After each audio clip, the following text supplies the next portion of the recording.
you, Miss Gift, for that powerful rendition. Well done.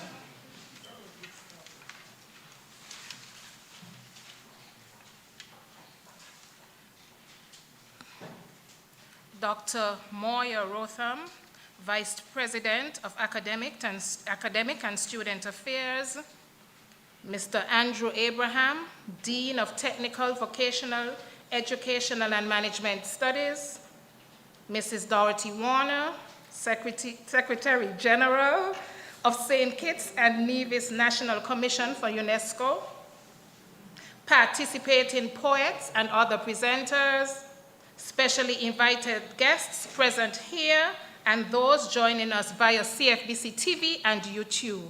A pleasant good evening. Thank you. Our world has changed remarkably in the last few years for a number of reasons.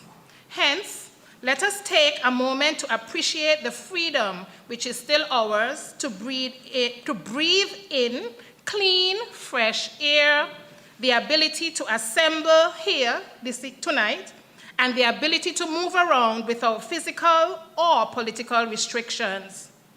Let us just greet each other by a wave or a little nod, and that will indicate how happy we are to gather here tonight and experience this evening of poetry. World Poetry Day, marked by the United Nations Educational, Scientific, and Cultural Organization, UNESCO, is commemorated annually on March 21st. The underlying rationale for such a day is that poetry has the capacity to capture the creative spirit of the human mind, serves as a window into the breathtaking diversity of humanity, reveals and reaffirms our common humanity represented in our shared beliefs and values. As a teacher-educator in the area of language and literacy, I have recognized a disheartening truth. The love and passion for poetry is sadly lacking in our nation. Mrs. Warner. Even though there is a scheduled slot for poetry on the school's timetables, it is often not taught, and if taught at all, not with the passion that it ought to be taught with. Ms. Archibald? Yes. The dilemma then is simple. If our children are not exposed or shown how to appreciate poetry, how then will we produce citizens who can appreciate the ancient written or scribal form? The joys and benefits of being immersed in activities based on poetry are priceless. It is then vital that activities such as this today be continued so that the dying art form is not lost. Most of us here can boast that somewhere along our educational pathway, we have heard a poem or two that we can fondly recall. I can vividly remember when I was in my later years at high school, my class had a visiting teacher, Mrs. Dorothy Martin, who has left a lasting impression on my mind now 30 years later. If you are listening, Mrs. Martin, I would like to take the opportunity to share a taste of what you would have shared with our class. And it is simply a poem that I remember today. Was the first time that I ever actually researched the poem, and I realized that it was a refrain that she took from a lengthy poem. Nonetheless, it has stuck with me. And here it goes. Go down to Q, and I'm trying to say it the way that she said it. Go down to Q in lilac time, in lilac time, in lilac time. Go down to Q in lilac time. It isn't far from London. And you shall wander hand in hand with love in summer's wonderland. Go down to Q in lilac time. It isn't far from London. And we had to say it with the English accent. On that particular morning, we were not only saying words, but we were having an experience. Back then, my young mind hardly recognized the rhyme, the rhythm, the meter, the assonance, the alliteration, or even appreciated the sheer enjoyment of saying the poem in that English accent. Years later, I strive to give my students a wider view of that little glimpse that I had into the world of poetry. The earliest poetry in all societies was oral. Later, it was written down. Here in the West Indies, we have a substantial oral tradition of folk tales, proverbs, poems, and songs. We, of course, as a people, have contributed tremendously to the literary world of poetry. Regionally, major modern Caribbean poets such as Lorna Goodison, Derek Walcott, Olive Sr., Mark McWatt, just to name a few, are studied in major universities internationally, giving a glimpse into the colorful world of Caribbean languages. Locally, Meredith Warner Phipps, Christine Clark, Lachlan Tatum, Marilyn Brown, Kishma Isaac, Vanessa Webb, Tafari Ayinde, Harvey Hendrickson, Howard Queeley, Mervyn Prokop, Howard Queeley, I mentioned that twice, Hansel Manners, just to name a few, can be added to the poetry books of fame, for they too have recognized the importance of poetry to the lives of individuals. What was once considered a language of the unlettered or bastard varieties is now a valued genre appreciated worldwide, as avid readers and audiences are able to appreciate the various language cues which make up Caribbean language. Tonight, we have a program of local poets who have contributed significantly to the quality of good Caribbean poetry. The Clarence Fitzroy Bryant College has recognized the importance of poetry to the lives of citizens of the Federation, and as such has continued the initiative to resurrect this dying art form. It is through the hard work and dedication of Mrs. Sonita Daniel that tonight has been made possible.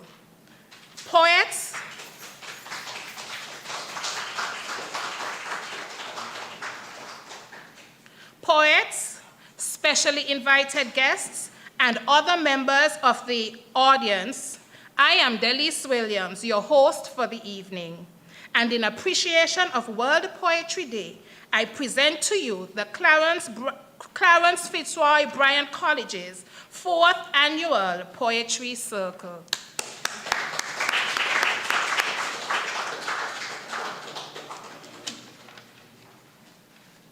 To begin this evening of poetry, I am going to ask Ms. Dorothy Warner to come forward.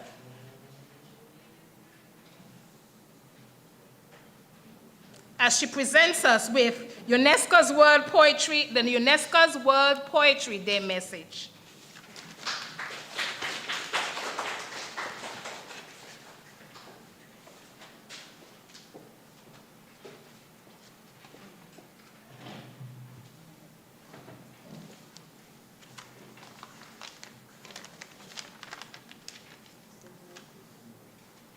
Madam Chairperson, please.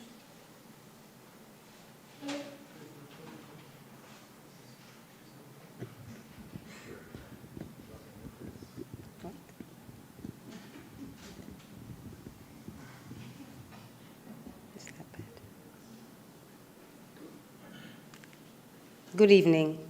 Madam Chairperson, please allow me to adopt the protocol that you have already established. I will now read the message from Ms. Audrey Azoulay, Director General of UNESCO for World Poetry Day 2022. Arranged in words, colored with images, and struck with the right meter, the power of poetry has no equal. As an intimate form of expression that opens doors to others, poetry enriches the dialogue that catalyzes all human progress and is more than ever very necessary in these turbulent times. This is especially true for indigenous peoples, whose languages and cultures are increasingly under threat, in particular from industrial development, climate change, and conflict. For these communities, poetry plays an important role in maintaining linguistic and cultural diversity and preserving memory. The work of Joy Harjo, a member of the Muskogee Nation and Poet Laureate of the United States, shows this very clearly. Her poem, Break My Heart, describes her return to Okfuskee, Oklahoma, where her ancestors were violently uprooted and forced west under the Indian Removal Act of 1830. As she states very powerfully, and I quote, "You cannot force poetry with a ruler or jail it to a desk. History will always find you and wrap you in its 1,000 arms." End of quote. On World Poetry Day, UNESCO shone the spotlight on indigenous poetry to celebrate its unique and powerful role in standing against marginalization and injustice, and in uniting cultures in a spirit of solidarity. The day for the United Nations marks the start of the International Decade of Indigenous Languages, led by UNESCO, to reaffirm the commitment of the international community to support indigenous peoples in preserving their cultures, knowledge, and rights. As part of our efforts to safeguard living traditions, UNESCO has included a number of poetic forms on the representative list of the indigenous heritage of humanity, such as the Hudhud chants of the Philippines, the Mepoyo oral tradition of Venezuela, the Eshuva Arakmbot sung prayers of Peru, and the Kogia oral tradition of Uganda. Every form of poetry is unique, but each reflects the universal nature of the human experience. That is, our aspiration for creativity that crosses all boundaries and borders. That is the power of poetry. The National Commission for UNESCO wishes to thank the organizers of the 4th Annual Poetry Circle, consistently organizing this event which promotes World Poetry Day. We applaud your passion, which serves to motivate others to perform and enjoy poetry. We applaud all the presenters for this evening's event, and we thank you for your contribution in the celebration of this cherished art form. Thanks one and all for partnering with UNESCO to keep alive our love for poetry. Thank you.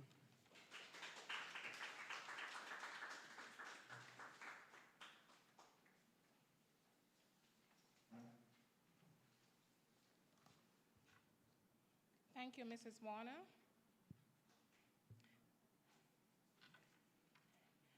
Earlier, I made mention of Mrs. Dorothy Martin, with whom I would have had an experience as a child, as a student. And I will also like to recall an experience that I would have had with Mrs. Warner. We worked together a couple years ago, and I'm sure, and you probably won't even, maybe you will remember, but you shared the carpenter's complaint. And there was a Mr. Belnavis, and she indicated that the name just wasn't coincidental. She's, poets, our Caribbean poets choose language, we choose names, and there was that name, Belnavis, was packed with meaning because he could be looked at as a novice carpenter. And I also want you to know that I had an experience with you, and it has left a mark in my memory. Dr. Moya Rotham will now come and officially open this evening's activity.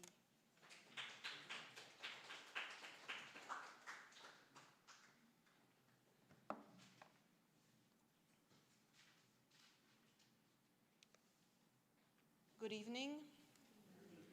Madam Chair, kindly allow me to adopt the protocols that you have already established. Needless to say, I would like to welcome, I see some of my colleagues here. I know some of them are in the capacity as poets, but Dr. James, who is our counselor, Mr. Chesley Manners, Spanish lecturer, and Miss French, I see you.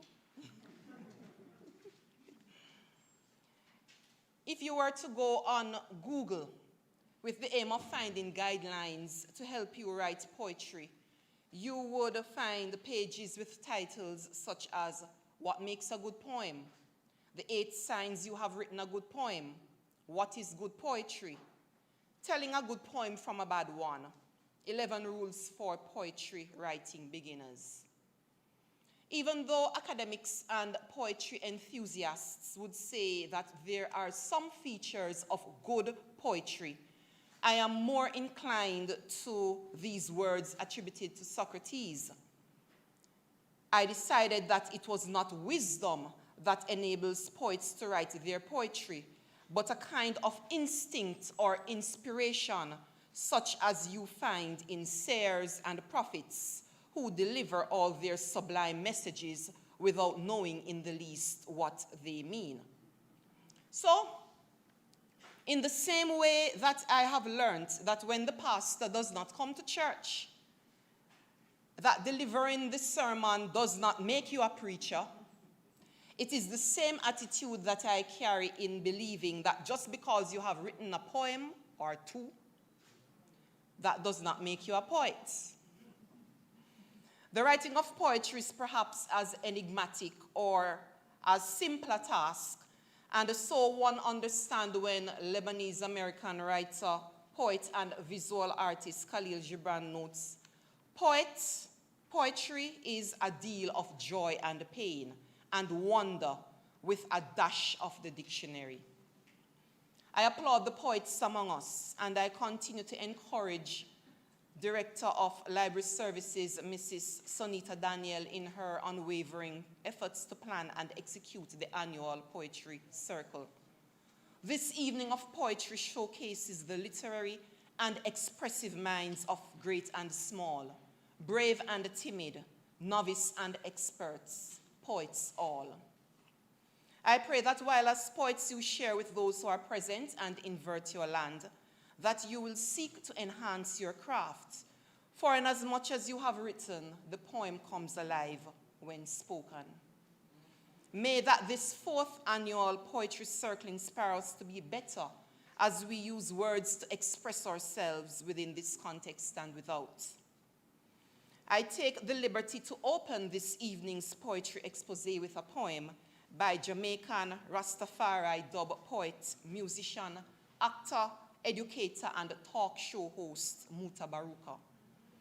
His name comes from the Rwandan language, Kinyarwanda, meaning one who is always victorious. The poem is entitled, This Poem. Here goes. This poem shall speak of the wretched sea that washed ships to these shores, of mothers crying for their young swallowed up by the sea. This poem shall say nothing new. This poem shall speak of time, time unlimited, time undefined. This poem shall call names, names like Lumumba, Kenyatta, Nkrumah, Hannibal, Akhenaten, Malcolm, Garvey, Haile Selassie. This poem is vexed about apartheid, racism, fascism, the Ku Klux Klan riots in Brixton, Atlanta, Jim Jones. This poem is revolting against first world, second world, third world division, man-made decision. This poem is like all the rest. This poem will not be amongst great literary works, will not be recited by poetry enthusiasts, will not be quoted by politicians nor men of religion. This poem is knives, bombs, guns, blood, fire, blazing for freedom. Yes, this poem is a drum. Ashanti, Mama, Igbo, Yoruba, Nyabingi warriors, Uhuru, Uhuru, Uhuru Namibia, Uhuru Soweto, Uhuru Africa. This poem will not change things. This poem needs to be changed. This poem is the rebirth of a people, arising, awakening, understanding. This poem is speaken, have spoken. This poem shall continue when poets have stopped writing. This poem shall survive, you, me. It shall linger in history, in your mind, in time forever. This poem is time, only time will tell. This poem is not written. This poem has no poet. This poem is just a part of the story. His story, her story, our story. The story is still untold. This poem is now ringing, talking, irritating, making you want to stop it. But this poem will not stop. This poem is long, cannot be short. This poem cannot be tamed, cannot be blamed. The story is still not told about this poem. This poem is old, new. This poem was copied from your Bible, your prayer book, Playboy magazine, the NY Times, Reader's Digest, the CIA files, the KGB files. This poem is no secret. This poet shall be called boring, stupid, senseless. This poem is watching you trying to make sense from this poem. This poem is messing up your brains, making you want to stop listening to this poem. But you shall not stop listening to this poem. You need to know what will be said next in this poem. This poem shall disappoint you because this poem is to be continued in your mind, in your mind, in your mind, in your mind. Thank you.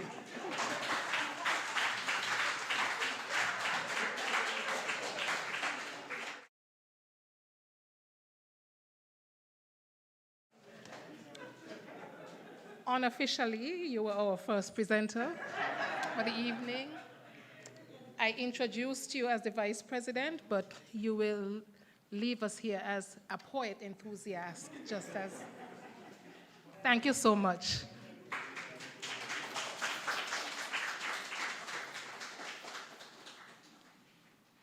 If you follow on the program, you will recognize that we have about 21 presentations for the evening.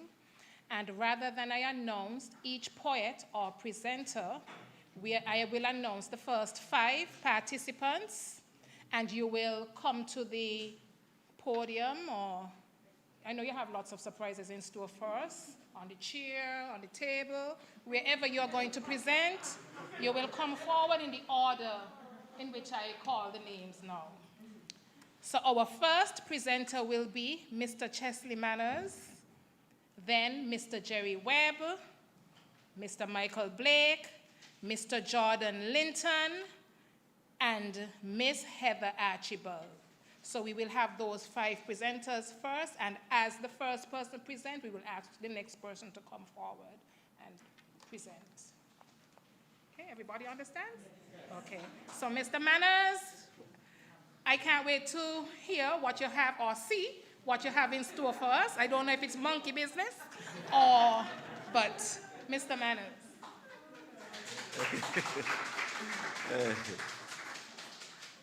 Okay, good evening to everyone. Well, it's not monkey business, but actually donkey business. Okay, now in Nevis, we have a lot of wild donkeys, or maybe better put, abandoned donkeys. My piece focused on the plight of the Nevisian donkey, and it really focuses on human ingratitude at the same time. And it's entitled Donkey Turned Jackass. Some donkey stopped me at the roadside one day and begged me please listen to what they all had to say. They all seemed frustrated and fed up with life, lamenting, bewailing, deploring their strife. I wonder what could grieve these poor donkeys so bad, or what could make them so desperately sad. So I decided to grant them a good listening ear. I edged a little closer so that I could hear. Me heart moved to pity, water full me eye, when in gratitude, they cry. They say in this land, we were once people's best friend. They feed us, they protect us as if love could not end. They never call us by this bad name, jackass. And with us, they would hardly ever get cross. They call us donkey, a much nicer name, even when we really behave like some jackass insane. With respect, we obey each and every command. Whether it's, "Whoa, donkey, come up, donkey," we would always respond. We would walk, we would trot, we would run real fast. We would even move like a galloping horse. We work hard like hell every day, content to toil without any pay. They put on our backs the heaviest weight, wood, grass, breadfruit, the boss alone dictate. We even went to the market without a guide, pulling goat, sheep, pig along the roadside. And we carry people everywhere they want to go, to the farm, to town, to church, to the airport also. Yes, we don't make our contribution to this nation, and we do it with great devotion and this distinction. But now that they stop working the land, and they're buying the food from foreign nation, now that they can afford car pick up and bus, oh man, they set us all loose and they forget about us. Look how they don't want us around them no more, and how they look at us with such indifference, contempt, and more. When we're in the road just trying to pass, they fuss, they fume, and they cry out, "Jackass!" And look how they want to shoot and knock us all down, and how they take pleasure seeing all of us fall to the ground. It was heart-rending, the donkey's lament, to learn what filled them with such discontent. They were good to us when things were tight. They were faithful companions in our toughest fight. The donkey said, "The ingratitude of man is of great concern, biting like a vampire wherever you turn. People forget the good you do. Those who remember, only a few. And there are many walking about us, it is often said. They're moving around, but their conscience stone dead. And may even dare to damn the bridge across, forgetting that way they may again get to cross. But you know, I think we ought to give the donkey the attention they deserve and help to control the numbers in some reserve. Because the donkey say, if we keep treating them like some old jackass, they're going to run across the road and make us bust we. Thank you.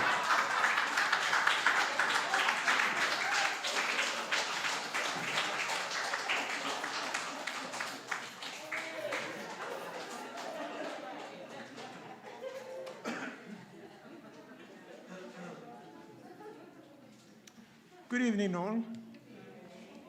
It's glad to be back after a long break.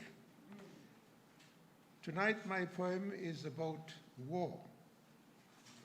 Will the world ever rid itself of war is the question. Certainly, the answer has to be yes, if we are talking about the fight against the COVID pandemic. But COVID is not what I'm referring to. I mean, for example, the fight in the Middle or later ages when European Christians went in military droves to fight the infidels in the Far East.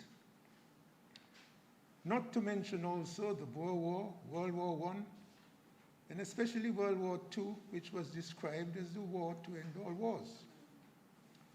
That obviously is not true, since here we are now with the war of the Russians against the Ukrainians.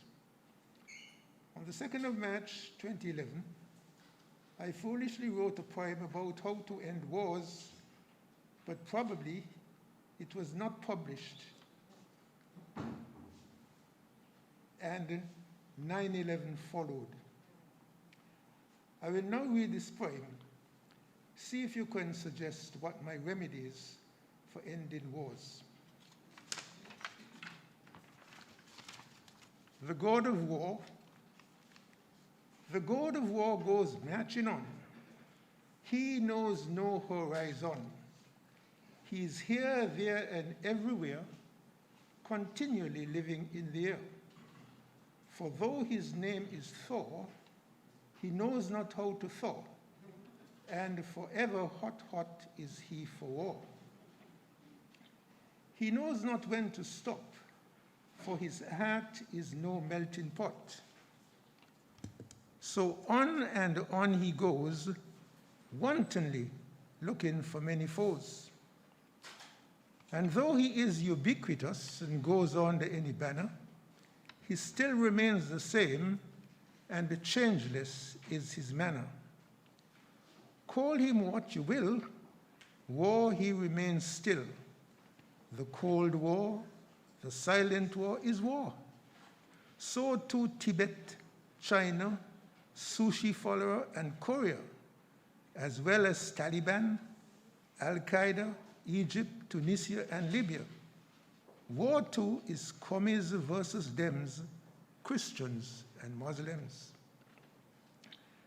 The world is full of the world is full of ideologies, the reason why they fight, and each is sure that he is right until war has settled it with his might.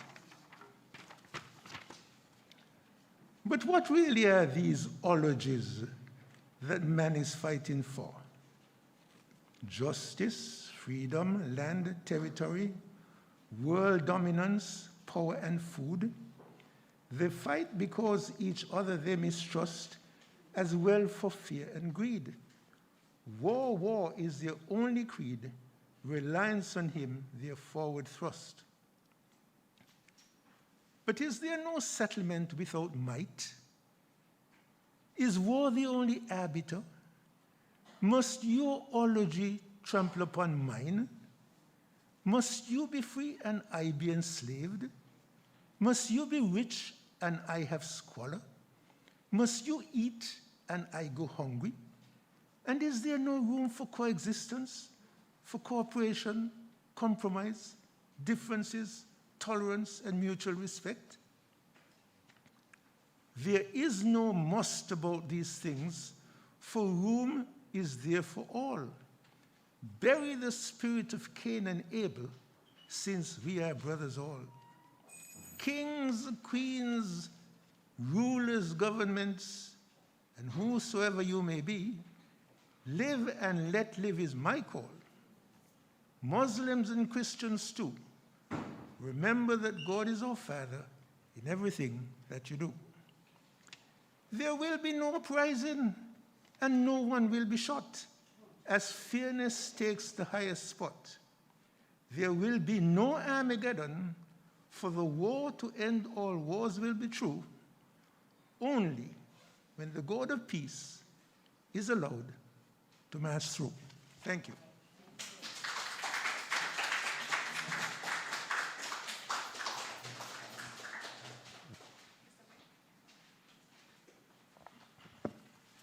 Distinguished ladies and gentlemen, a pleasure to be here. I have to apologize to Mrs. Daniel and the others. I have to leave immediately afterwards because I left the class doing some work at the institution there. It's good to see Hensley, my good long-standing friend. Glad that you are here to participate. This poem was recited recently, but a good friend of mine suggested I do it again. So, it's entitled, Give Me Things Them. Long time done gone since you come upset me life. Your deceit was profound, your stealing was rife. You took a lot, many things, too much from me then. So now, I'm demanding you give me back me things them. Now, if you give me them back, what would you see? Big positive changes in outlook and mentality.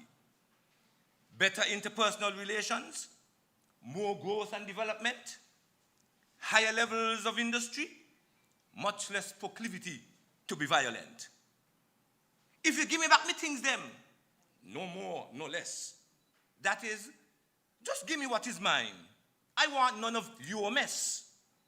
My people will rise, shine, and superbly excel. And of unrivaled successes in all fields, the entire world loudly will tell. So give me my belongings. Give me all that is due, but be sure to keep what belongs truly to you. So give me history, me culture, me norms. Give me traditions which you so grossly deformed.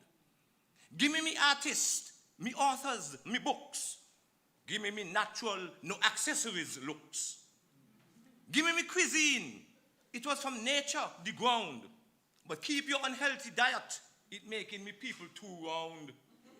Give me music with the big drum, steel pan, with wholesome lyrics to inspire me as a man. Give me language with its terms and expressions that's mine. But keep your nasty descriptions so the meaning and way out of line. Give me fraternity, brotherhood, and love. These are virtues and values blessed by the above. But keep your division, your distrust, your enmity, and give me the sense of compassion you take away from me. Give me the spirit of respect, sharing with those in need, but keep your selfishness, your impatience, and your greed. Give me Marcus of the Woods, Beto Douglas, Esther and Jem, and Challenger, Bradshaw and Kim. I want all of them. Give me woman shapely, intelligent, well-fed, who, being naturally beautiful, don't need no wig, weave, nor braids on she head. Give me male brothers who understand and perform their role as caring, loving, gentle heads of household. Give me breadfruit, me cassava, me conky, me ginger beer, me lemonade, me sorrel, and me marby. But keep your chemicals and additives, they're far from healthy. And give me fruits them, they come straight from the tree.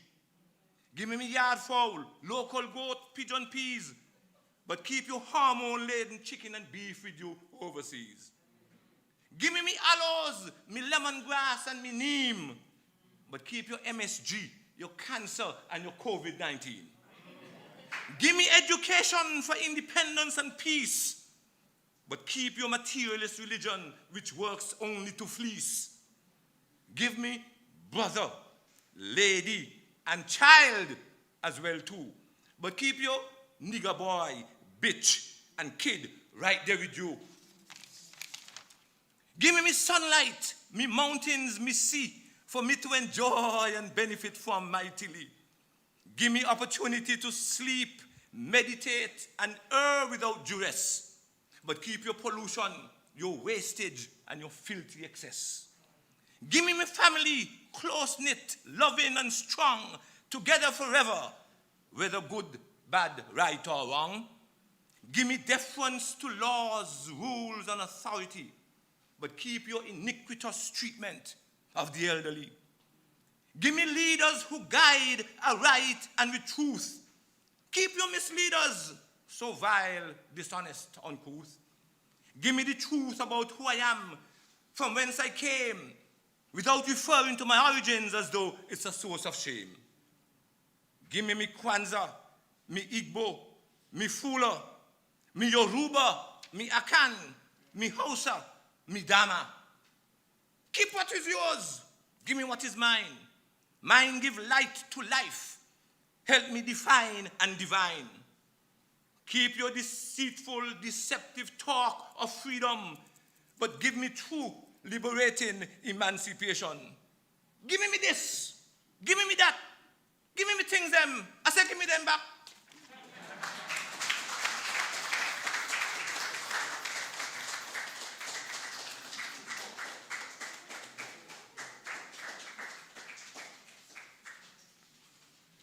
Blessed good evening.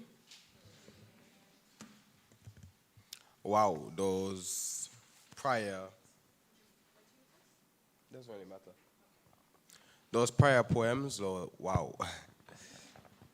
Yeah, I think I kind of came underprepared for this, but it's all right. I shall present what I have. My poem is entitled Haunted Royal Theatre. If I say that I'm living a lie, if I say that I'm actually shy, that I've mastered the art of growing up, my smile or frown are just props.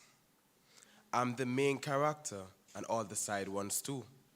I'm even the hater writing my own movie review. I don't know how I got here. I don't even know what I truly fear. Is it disappointment? Can't be, since I don't care. So what then made me who I am today? Another fake smile shining bright, cold rays. I run from success, and I run from failure, never knowing which one I fear more. I escape responsibility, and yet crave to lead. Yet I am afraid to be freed. But to lead, I must first release my own chains. Yet the lost key is buried somewhere that pains. I'm not sure what to say. I know not what to do about all these shades of gray, clouding my mind no matter how much I stand from time to time. Again and again, my determination breaks, and I remain silent as a mime. Lost in the river of time are my actual dreams. Now I'm just moving along, life seems. I've learned to manipulate and escape, to congratulate and relate, to control and to create situations and relations with those who watch my movie, ensuring happiness or at least safety for those who come to me. Yet I fail time and again to do the same for the one who matters most, the blurry figure with the crown hidden in the mirror of frost, whose image, if looked at too closely, always flickers away like a ghost. Thank you.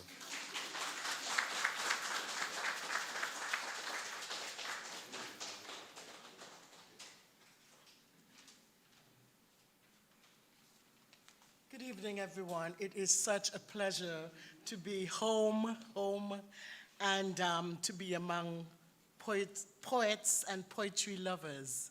Poetry has sustained me through the years, from a teenager who wrote and had my father put my poems in the Democrat, to this old age. Poetry has been the constant in my life. I'm going to read two short poems. The first one is from my book, Home. I never advertised, but just so you know. Service. Fishermen sit half naked on the beach, mending, swinging huge needles in and out of nets, legs hidden by the folds. They sing the past week's joy and pain. They sing praise songs out to the waves and wash their souls. The sun sears through my starched, stiff Sunday dress and burns beneath the tight plaits on my head. Shoes pinch my toes. I would rather spend Sundays with the men and broken pots and nets, offering real, unpolished praise to God. I wrote that poem when I first went to New York, so it really brings up something. I haven't read it in years, and those days when I remembered Newtown as it was, it's not like that anymore, but it's still good. The color of hope.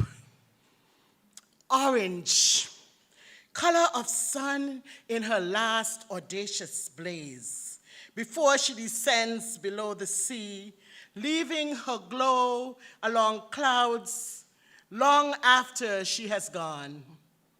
Orange, the hue I fell in love with years ago when dark brown skin popped against bright gabardine suits I wore to classes. Dark skin gets so little praise. I vowed to wear orange till I die, or at least when I wed. I was young then. Orange like fire, licking up, mysterious, dangerous. What can't be consumed must be purified, refined.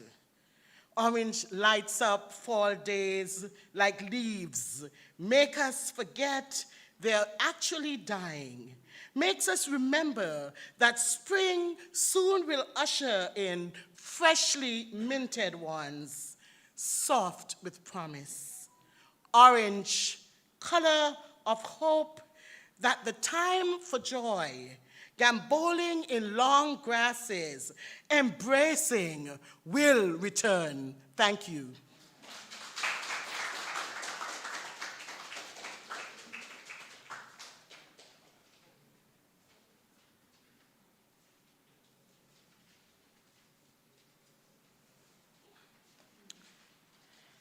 I know we are having a tremendous experience. I know we are having a good time from the oohs and the ahs and the nods of heads, and some persons just, wishing that they can get up and share maybe well, I'm referring to the non-participants. No, I think they have within them like, Lord, I wish I was reading a poem.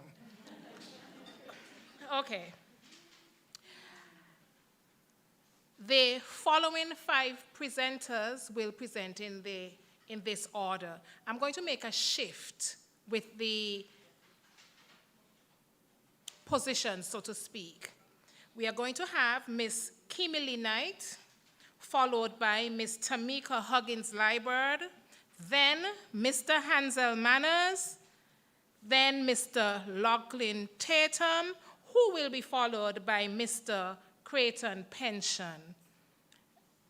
Everybody understands that order? Okay. Let the fun continue. Miss Knight.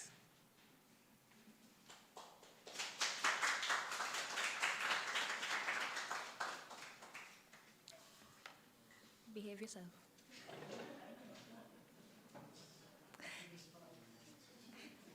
Good. Oh, yeah. No, it's all right. Okay, if you hold the mic, it would not prevent you from presenting what you want to present. Yeah? Okay, if you hold the mic, we're having some audio issues. Okay. Okay. And those online are unable to hear with the mic that we are currently using. But if it's going to disrupt your presentation, I will take it back. It's okay. I will make do. A master isn't made by his tools. Ms. Archibald had quite a lot to say about the color orange, and today I am here to speak to you about the color pink.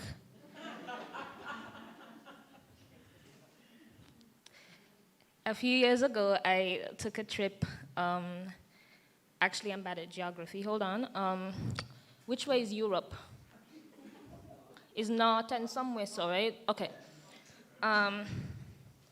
And I was pleased to find that we actually share a lot of culture with them. Share in the way that a dealer would give you just a little bit of product to get you hooked, or in the way that the big boys on the playground would take up your things them and nugget them back.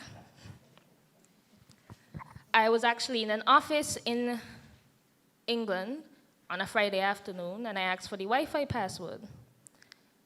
And the lady said to me, "You understand it's 3 o'clock on a Friday?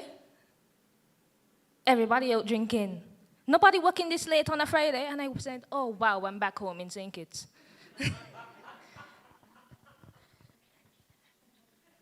I went across to the other European country that we share a bit with, France. And, it's La Vie en Rose. It's the language, the location of La Vie en Rose. Everyone sees it and associates it with lights and romance. So I am here to give you a poem written in a French cafe. The city is just a little bit more pink. Tinted windows overlook washed white marble. The river flows gently through the heart of those who wish to call it home. But I must wash my hands of this, purified now by some unsacred offering. They say that the blessings overflow. because my skin must now blush like those who peep through rose-colored lenses. Through them, they do not see with what the walls were washed and painted, and why the river still runs over under my skin, and why the river still runs under my skin, and still. Thank you.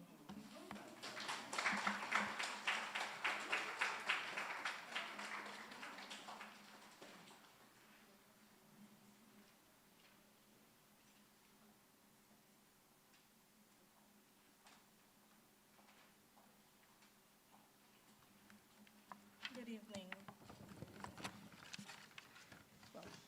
I am Tamika Huggins-Liburd. I am also a student here at CFBC. This poem was born due to my teaching practice. I wanted to find the perfect introduction for a POB class that I have. The introduction, I wanted the introduction to be very stimulating to the students because I wanted them to find out ways to introduce the strategies employers use in an organization to motivate their employees. So basically, I needed to introduce the various financial ways of rewarding staff.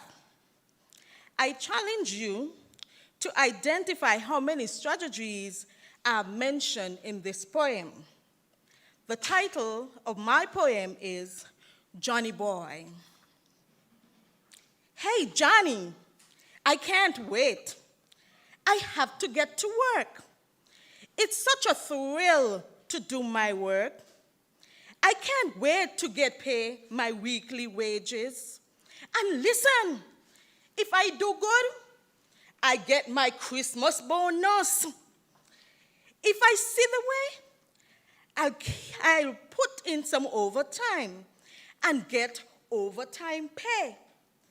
I want the business to do good. Since my boss say, if he make a big profit, he gonna share part with us. We work by the hour. But you know, them folks across the road there, they don't get paid like us so. The more shirt they make, the more money they pay. Boy, me wonder if me like that. Cause if me work fast, me money sure when pay they come. I hear them cross the road they pay commission. So if they reach the target, you get extra pay. Kinda sound good. But me not sure. If you no reach the target, the girl that he got can't get she here did. One of these days, I want to be like the supervisor. I hear he get travel allowance, housing allowance, meal allowance. You don't think me want to reach that? So Johnny boy, me going walk till me reach there. See you, Johnny, me gone. If you have reference 9 of my financial reward to employees to get an A, and welcome to Teacher Tamika POB class.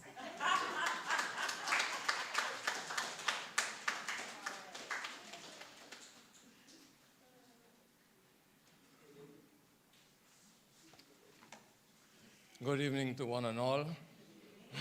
Nice to be here. Last year I did a serious poem. This year I'm going to do something somewhat lighter. It is called Steel Pan, and it seeks to capture the evolution of the steel pan in Nevis, and maybe in St. Kitts as well, as I remember it. I ask one favor of you. Throughout the verses of the song are interspaced a one-liner or two-liner from some of the calypsos that steel bands used to play way back when. If you recognize any of the tunes, I ask you to join with me and sing them. So, Get your singing voices. All through the land, from Hull Ground to Coal Hill, down in Hickman, man used to play pan. Man used to play pan. Way back in 50 and 51, man used to play pan. Man used to play pan. Hush your mouth, go away. Mama loca bobo de. Hush your mouth, go away. Mama loca bobo de. On the neck of the man, the pan used to hang. And with a stick in the hand and the pan on the hang, man used to play pan. Man used to play pan. And we all loved to jam behind the steel band. From Charlestown to Rollins up in Gingerland, man used to play pan. Man used to play pan. Last train to San Fernando. Last train to San Fernando. And if you miss that one, you will never catch another one. Good going. My mother used to say that only bad man supposed to play pan. Don't let me hear you singing none of them songs that bad man does play on the steel pan. Come, me little boy, come run along. Learn your lessons well, try to be a man. But don't you ever try to play the steel pan. And don't you ever sing them worthless song that bad men does play on the steel pan. Because it is wrong. It is so very wrong. Don't you ever think of playing steel pan. Don't you ever think of playing steel pan. I want you to grow up to be a nice young man. Don't you ever think of playing steel pan. But the people used to jam behind the steel pan in Jessops, in Church Ground, up in Hamilton. Man used to play pan. Man used to play pan. From Brownhill to Barnes got up in Matchman. And with a stick in the hand and the pan on the hang, man used to play pan. Man used to play pan. Jean and Dinah, Rosita and Clementina, round the corner posing. Bet your life is something they're selling. But if you catch them broken, you're gonna get them all for nothing. Down in the brow, the Yankees gone, Sparrow take over now. Preacher used to say, no way, no way. They can only play bad song and quail bay. Don't come near my church with this steel pan, for that is no part of Jesus' plan. This is a place for nice Christian, so don't come here with no noisy old drum. The work of the devil, the work of Satan. But with the stick in the hand and the pan on the hang, man used to play pan. Man used to play pan. In Fountain, in Butlers, up in Cotton Ground, man used to play pan. Man used to play pan. Nevis, lovely Nevis, land of sea and sun. What are the Nevis ones not here? Nevis, lovely Nevis, land of sun and sea and sweet fresh air, etc. That's my composition, incidentally. Where was I? Okay, sorry. Yes, yes. And the sound of the drum used to mess with me head. From the church up into the school, all in me bed. Yes, the sound of the pan still does mess with me head. So I had a plan to learn to play pan. I don't understand, no, I don't understand. But I just want to be a steel band man. And I want me stick in me hand and me pan on the hang. I want to learn to play the steel pan. So I join up a band to learn to play pan. And I tell the men in the band that I have a plan to be the best pan man on the island. I want to play pan. Yes, I want to play pan. I want to be the best pan man on the island. They laugh and they say, boy, you're making fun. This is no place for bookman, my son. You will never learn to play the steel pan. You is bookman. You is bookman. Go long, man, you wouldn't understand. You'll never learn to play the steel pan. But I let them know that I have a plan to be the best pan man on the island. So they throw me some sticks and they give me a pan. And they laugh and they say, come play a song.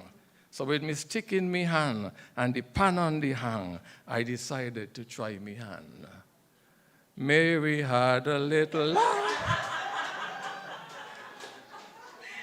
Little lamb, Mary had a little lamb. So they laugh and they say, you now understand. You'll never learn to be a pan man. You is bookman, you only bookman. You'll never learn to play a steel pan. But the sound of the drum still messing with me head, from the church to the school, all in me bed. The sound of the pan still ringing in me head. So I pray and I pray for inspiration to help me to learn to be a pan man. So I went back again and I walk in like man. And I tell the men in the band that I still have a plan to be the best pan man on the island. And I grab up the sticks and I take up a pan and I straighten up myself and I stretch out my hand and I started to play with wild abandon. God bless our country, bless our native land. Grant us the courage to change the things we can. That's a Nevis calypso, you all should know it. They couldn't understand, but they grab up the pan and they join in the song. So with we stick in we hand and the pan on the hang, we all started to jam. God bless, join me. God bless our country, bless our native land. And just the courage in the things we can. A land, Nevis nice. That's how we go, Nevis nice. Thank you very much.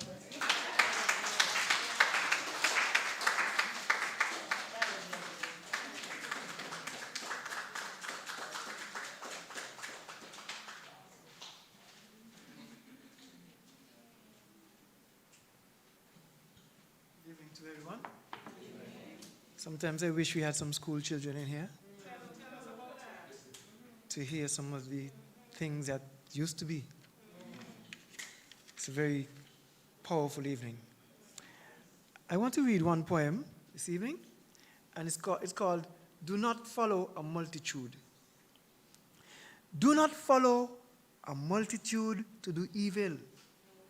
That quotation comes right out of the Holy Book. And you ever hear anybody say that any dead fish can flow downstream? But it takes a living, lively, energetic fish to swim upstream against the flow of the tide. In other words, it takes some guts to be a leader. But it does not even require a properly functioning brain to be a person who is simply willing to follow what other people tell them to do.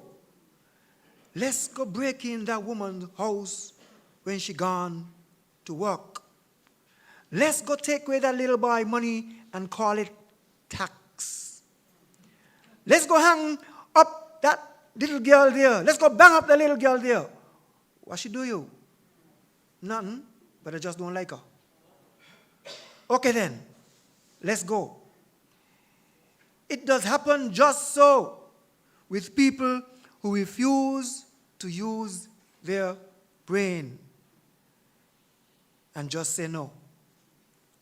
And just like that dead fish we talked about just a little while ago, they just go with the flow.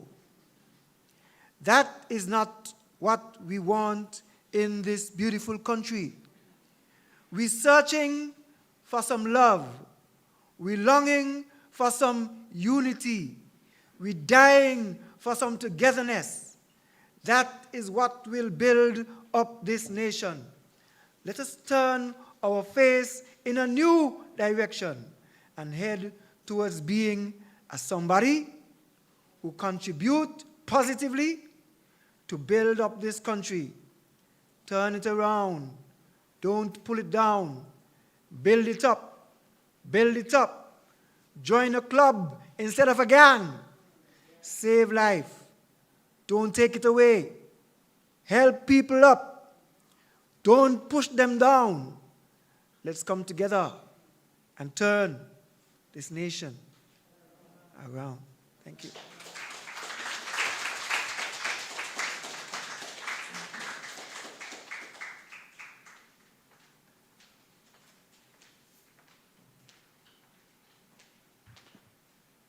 You see me come up here with me empty hand. I ain't come up here to play no pan. I come up here to do a little jam. Sunita called me the other day and she said, Pension, I want you to do something about poetry. She want to do, because she know I play guitar, she want to do a song. I said, I had to go back and I pull something out of the bag. Can I use the mic too? Because this is a little interactive.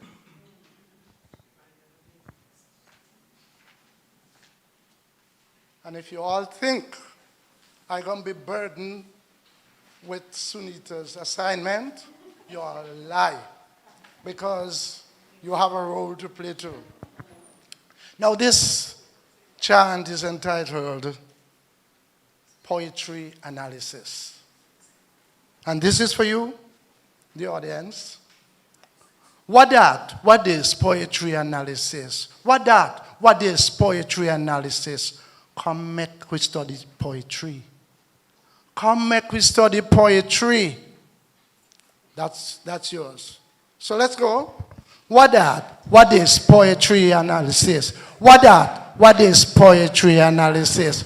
Come make we study poetry. Come make we study poetry. Now I want a drummer. I see a drummer there. Just give me a little tap. You know that kind of?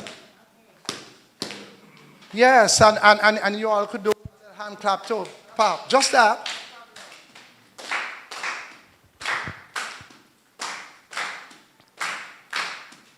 Waiting for the drummer.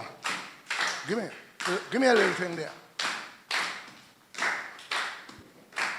Let me hear you. What is poetry analysis? What is poetry analysis? Come, let's study literature. Come, make we study poetry. You begin with the words and what they really mean. The subject that it covers is what you call the theme. The poet uses certain techniques with language, creates a picture in the mind, you call it image. What is poetry analysis? What is poetry analysis? Come, make we study poetry. Come, make we study poetry. One drop. Time is an old man personification. Long, lovely legs, alliteration.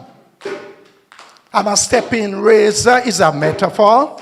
As lovely as she is a simile. So when you perform, use expression. Pronounce the words clearly, articulation. See if you can help me now from the top. What is poetry analysis? What is poetry analysis? Come make we study poetry. Come make we study poetry. You begin with the words and what they really mean. The subject that it covers is what you call the theme. The poet uses certain techniques with language, creates a picture in the mind, you call it image. So, what is poetry analysis? What is poetry analysis? Come make we study poetry.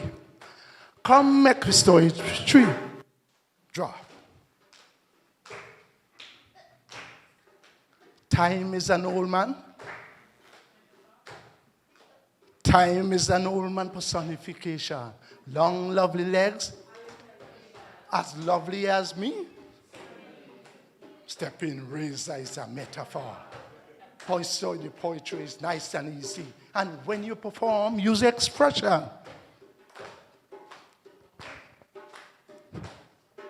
Pronounce the words clearly. Articulation. So, what is poetry analysis? What is poetry analysis? Come make we study literature. Come make we study poetry. Thank you very much. That was a little something that I pulled from years ago, having studied in Jamaica having to go out and teach poetry.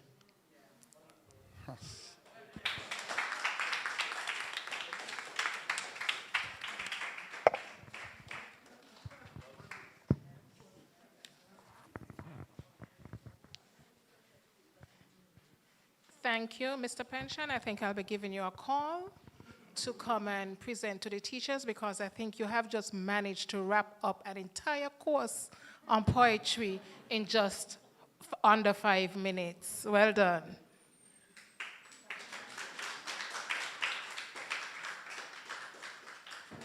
I don't know about you, but I'm having a really good time. We are talking donkey business, social issues, war, colors, the pan, and then you're one of those songs, so I don't feel too bad.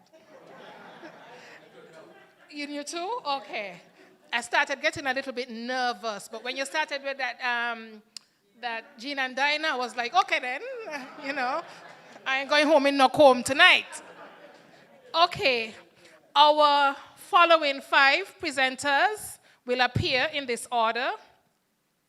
Miss Candice Prentice, Dr. Huon James, Mrs. Christine Clark, Mr. Walter Morton, and Mr. Freddie Paris.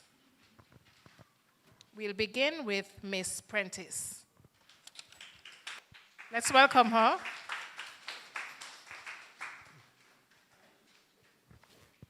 Good night, everyone. I wrote this piece because it focuses on the situations I experience in my life, both physical and emotional. I call this piece Burn. Burn, house, burn, no matter what they say. In the end, I'd rather you burn down anyway. Fire in the kitchen, fire in the hall, fire right where I'm supposed to fit in, burning down everything, memories and all. Fire in the bedroom, fire on the stairs, fire which all started from the slightest gloom, burning my hopes and dreams, leaving only my fears. Burn, soul, burn, as my body cries out for help, as it feels this feeling that it has never felt.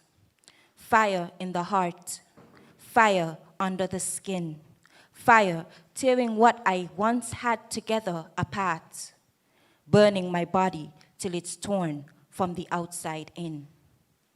Fire in my eyes, fire on my mind, fire right where the truth is hidden among the lies, burning my body just because it's hungry to find. As darkness takes over, it proves that I didn't burn forever. Staying in the dark corner, cold and lonely, I heard my own voice saying, burnt, torn, and hungry. Thank you.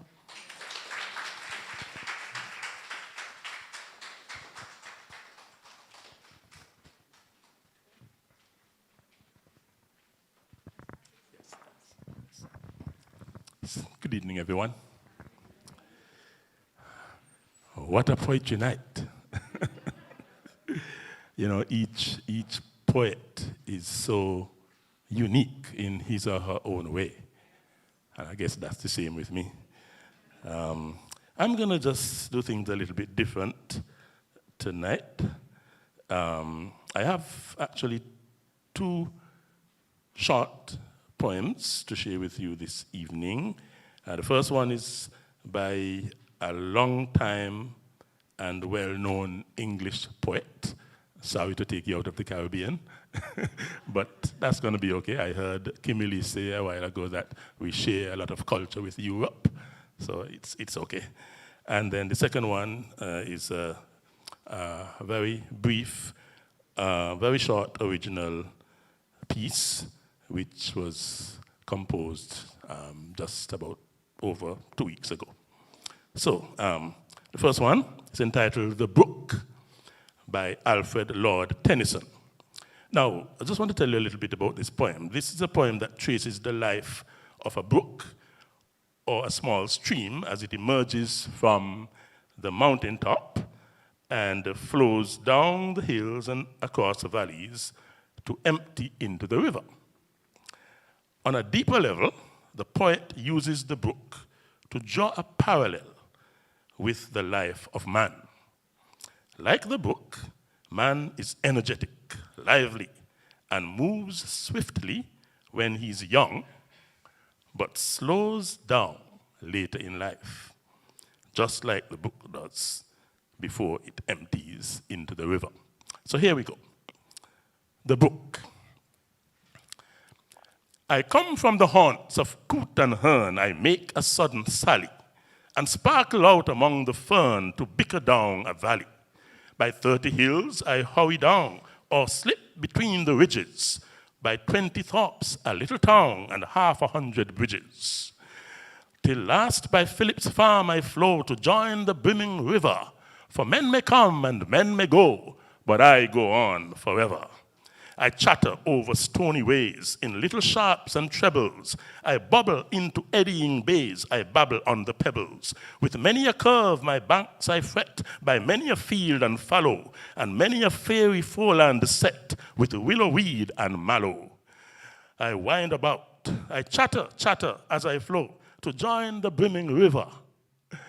For men may come and men may go, but I go on forever.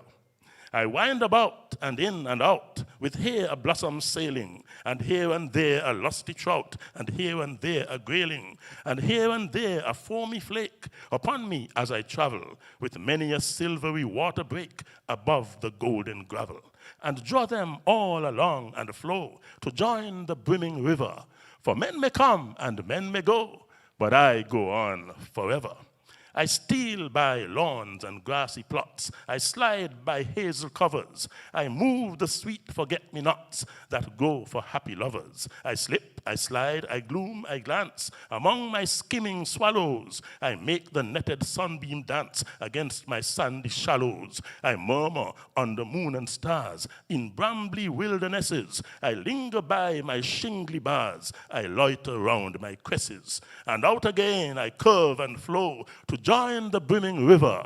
For men may come and men may go, but I go on forever. And then, very briefly, this one is quite simple, but very probing in nature. So all we have to do, each of us, is to find the appropriate answers. It's entitled, How Long? How long will I have to wait before my night turns into day? How long will I have to wait before my burdens roll away? If God is on our side, why must we suffer so? If God is on our side, how then are we to know? When will this fighting end? Can all incursions cease? When will this fighting end? Is there a chance for peace? Do I have patience? Where is my faith? Am I ready to pass the test? Do I have patience? Where is my faith?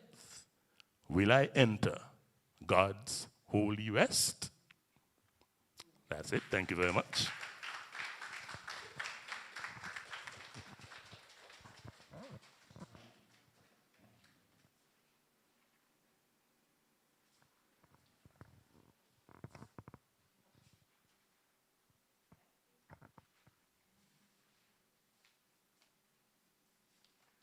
A very pleasant evening to everyone.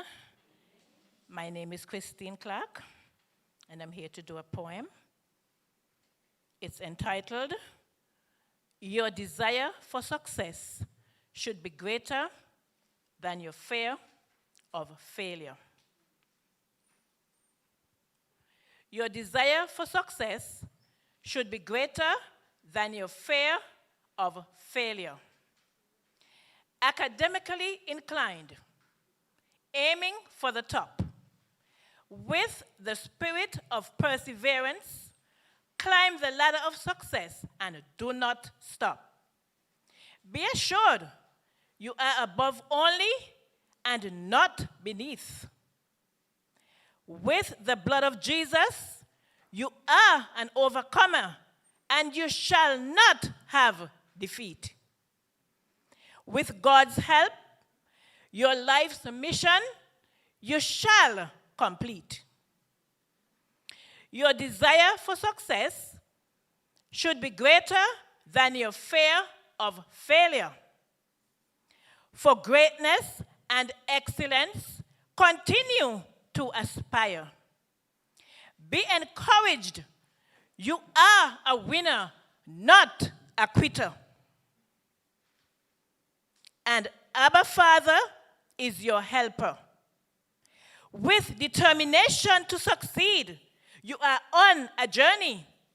And by God's grace, you will have your success story. You are optimistic, and fear will not overwhelm you. To conquer, you must. So valiantly, you are pushing your way through. And you will not allow any negative element to deter you. Setting your standard high and looking upward. In a positive motion, you are moving forward. You are diligently pursuing your dreams. Your goal is to excel no matter how hard it seems. With the knowledge that promotion comes from God, who does not fail. He who has made you the head, not the tail. And against you, the gates of hell shall not prevail. Remarkable qualities and great potential you possess. With a vision, you are traveling on the road of progress. Listen not to the lies of the enemy. He comes to frustrate and depress. Do not be entangled with mess. Eat not the bread of idleness, nor be engaged in foolishness. By God's amazing grace, goodness, and mercy, an illustrious leader you are destined to be. A person of purpose, versatility, and expectancy. Indeed, outstanding and extraordinary. You are advancing phenomenally with tenacity and superiority. By your guardian angels, goodness and mercy, you are followed daily. The blood of Jesus protects you from the fiery darts of the enemy. Truly, you are blessed and favored highly. And you are definitely set for victory. In the name of Jesus, all powerful and mighty, with a grateful heart, give unto God Almighty thanks, honor, and glory. Of all praises, He is worthy. Amen. I thank you.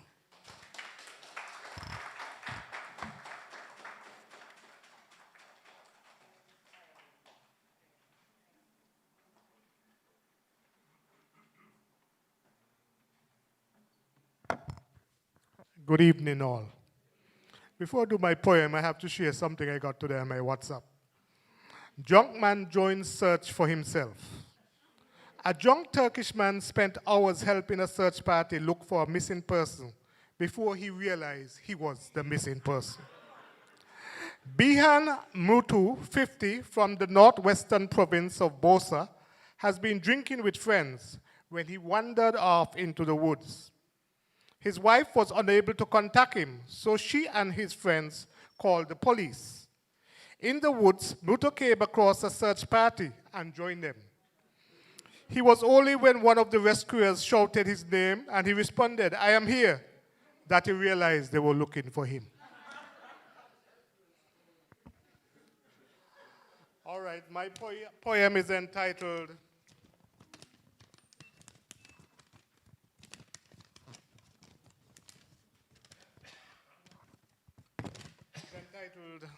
Granny Say. This was a tribute done to my grandmother some years ago. When I was growing up, it was 8 of us. My mom was a teacher. My dad was a taxi driver. And we didn't have any preschool in those days, in the early 60s and 70s when I was growing up. So Granny had to took care of all of us. My mother would just go to her teaching job and left us with Granny. Granny taught us a lot of things. My grandmother, God bless her soul. She was a great advisor to behold. She used to say enough things when I was a child, and me never take she on. Me used to run wild. But now that she dead and gone, me now understand what she was saying all along.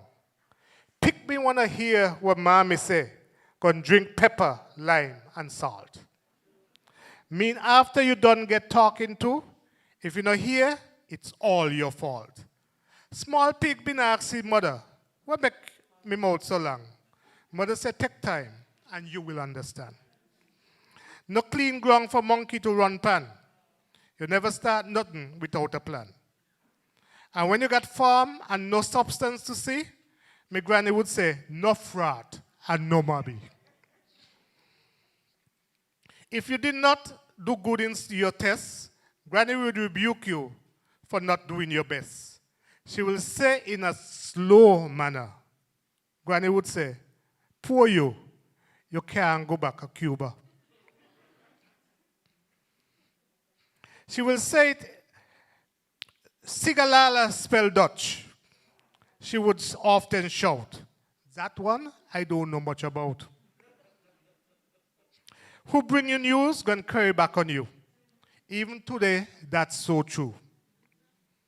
And sometimes she would give you that long stare and say, shingle house, no, Wawora house a beer. Moon run and daylight catch 'em. And until wind blow, you don't see full bottom. If crab know he back no strong, he keep from under wall. Was the same as cockroach no gonna call a foul pen in any case. And donkey no got no call a horse race. And this one just tickle me pink. No care how you cover sore foot, it still stink. She not had much schooling, but she been bright and smart. When it come to advice, she was a counselor at heart. Enough more things my granny say, but me can save some for another day.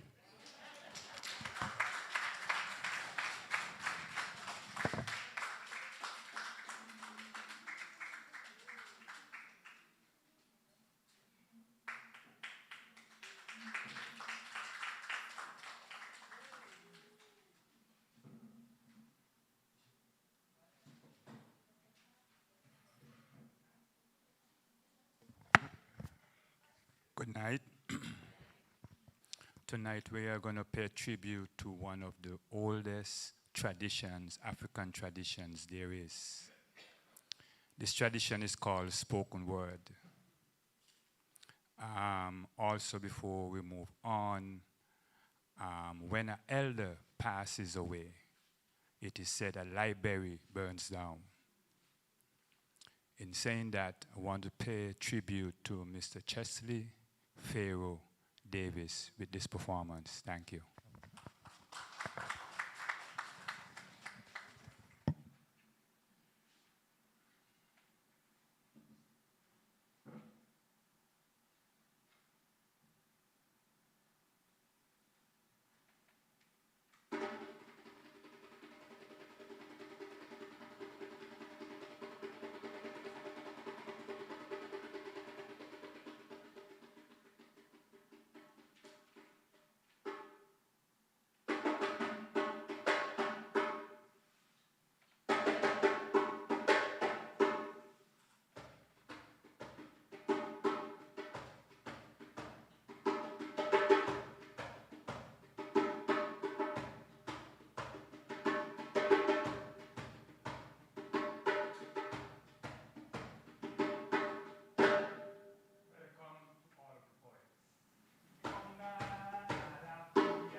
you. I hope that you did not miss the reverence and the respect that he has for his drum. He brought it forward and he uncovered it. And when he was finished, he covered it again. Thank you, Mr. Paris. Well done.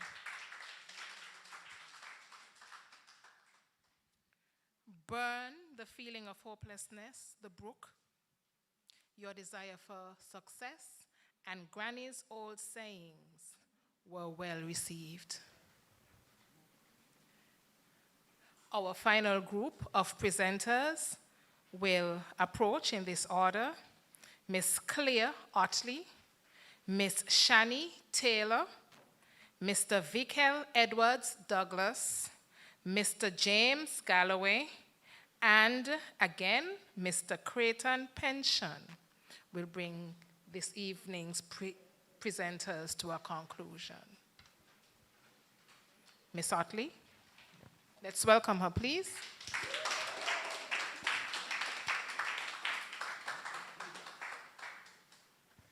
And she attended CFBC. I just needed to say that. Good night. So before I begin my poem, I would like to send a Kittitian shout out to my sister and her Andrea. And she did say to tell Heather, good night. And her mentor, Alan in Bermuda, who is a poet and a writer. This poem tonight is my first time performing any of my pieces. My sister always encouraged me to write, but it never passes her ears. This poem is entitled, I Am. As I sit and reflect, the tears start rolling, heartbeat increase, chest starts tightening. My life has been one of many joys and laughter, many sorrows and tears, many fears and successes, my life. I am no longer that girl, a girl who allows society to define her.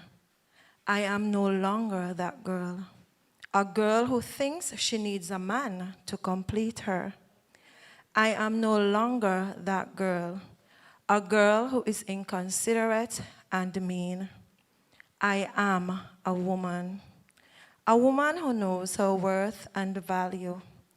I am a woman who accepts that being single is not a loneliness sentence. I am a woman who aspires to be her true self. I am a mother who has struggled with raising a child on her own. I am a mother who knows how important it is to be her child's scaffold. I am a mother who cries in the quietness of her mind and heart. As I lay here in this quiet moment, my heartbeat increasing, my chest tightening, reflecting on my life.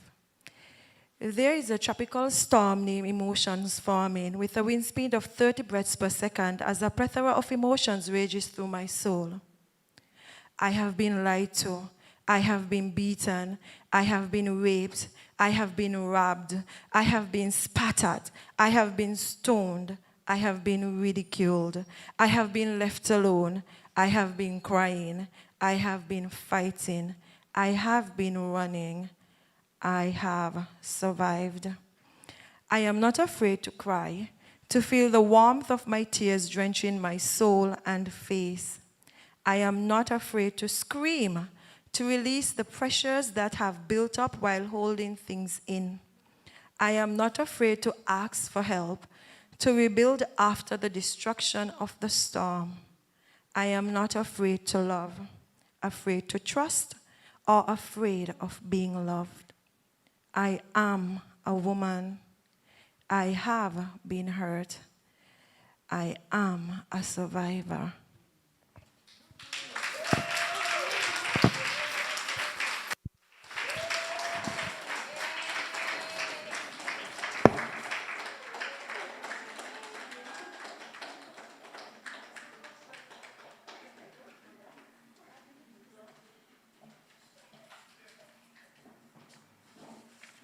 everyone.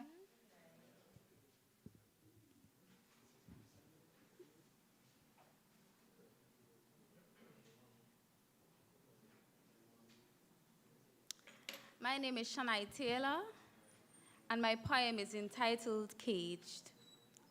Who am I? What am I really? Desperately searching my soul for answers. I have allowed society to whisper in my ears paragraphs of self-definitions of who I was, what I was, and even more, who I should be. But it's okay. Society has already labeled me. Get me out of here, I begged in desperation. I have been caged in a box where there seems to be no possible escape, where the walls and ceilings kissed each other to the point where I was unable to feel my very knees, caged in silence, with my own self as the enemy, as darkness becomes my vision and coldness my sense of being. But how did I even allow myself to be caged with such negativity and lies? Is it because I handed over my power to society without giving my own consent? How could I allow stereotypes to have control over me? And I will allow labels to become my very norm. I am better than that. You are better than that. We are more than what society dictates to us. Today, I take back my permission.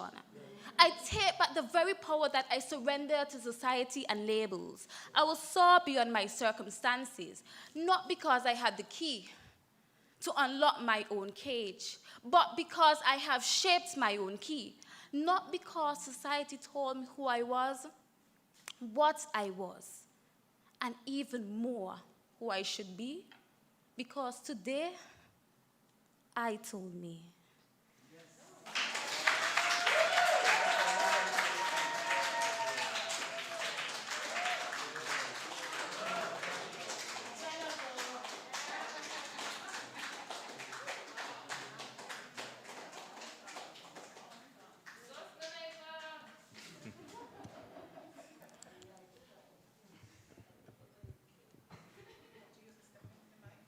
All right, good evening, everyone.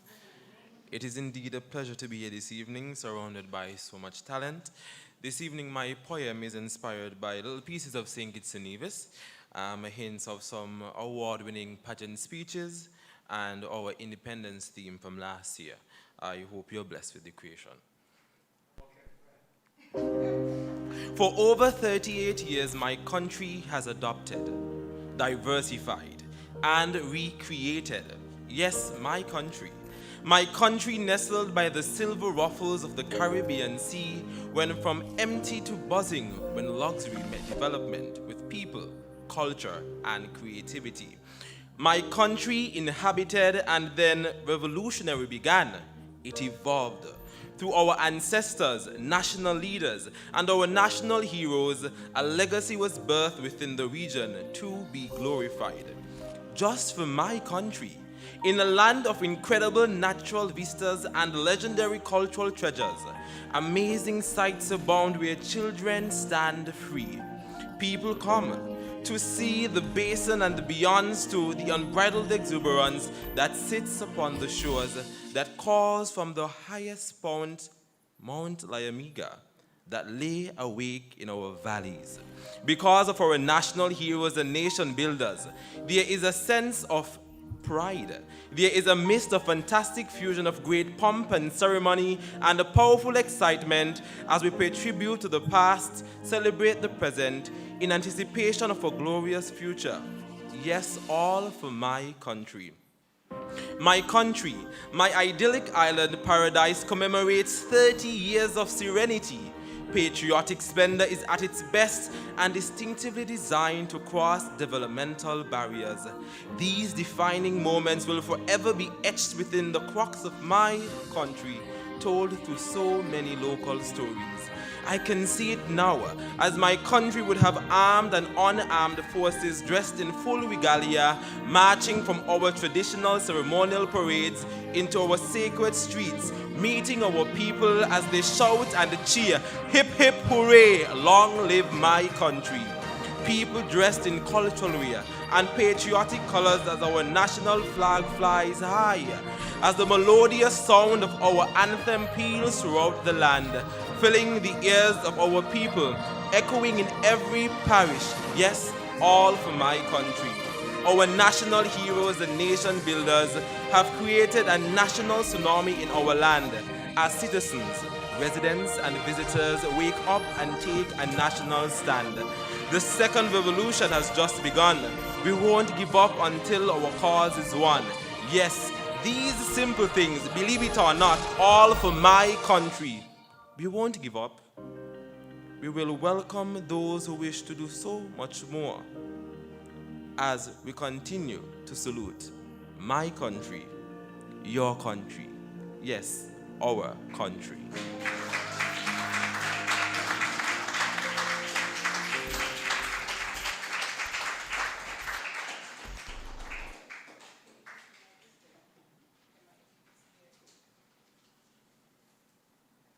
Good night. Oh, the fellow could have said anything. Absolutely anything. They saved the longest for last, so you know. Yeah. I won't be brief, but I think we're going to enjoy it.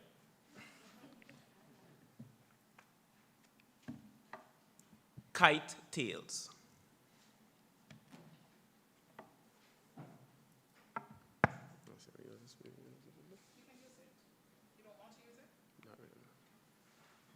You can sit here. Sorry. Flutter awoke, kicking and screeching. His crow wasn't much to speak of, but he used it anyway. The other rooster jeered him, but only one thing mattered. Today, Flutter would fly. Flutter hopped quickly from his night's perch, flapping his wings all the way down. He said to himself. I think it took me longer that time, hitting the ground with a plop. Of course, he knew his wings were not strong enough, but today he had a plan. Rushing toward the grain pan before the other fowl could stir, Flutter grabbed a neckful of meal and dashed out the hen house. He turned west, setting his back to the sun and his beak towards Pigeon Park. His flying machine was waiting. Flutter was weaving through an orchard of cassia trees, nimbly dodging each of the spike-laden plants with ninja-like skill, when he heard a distressed chirp of a bird. Flutter, being ever curious, stopped in his tracks and began walking in the direction of the cries. It did not take long for Flutter to find the source of the sound. A newly hatched thrush chick had fallen from its nest in one of the taller cassia trees. How did you get down here, little chick? Flutter said. I fell. The wind blew me from that tree over there, he said, pointing his almost featherless wing toward one of the cassia trees. No sooner had the baby bird finished speaking, Flutter heard the sound of familiar barks echoing through the pasture. It was Aja and Inja, the farm dogs.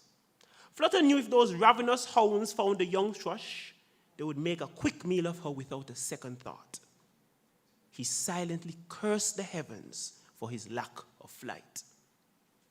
Flutter carefully pecked the bird by the back of the loose skin at its neck and dashed to the foot of the tree. The young bird squawked frantically, giving away its position to the two nosy dogs. I'd have to do this the old-fashioned way, Flutter thought. He flapped as hard as he could and made it to the lowest branch with the hatchling fastened tightly between his beak.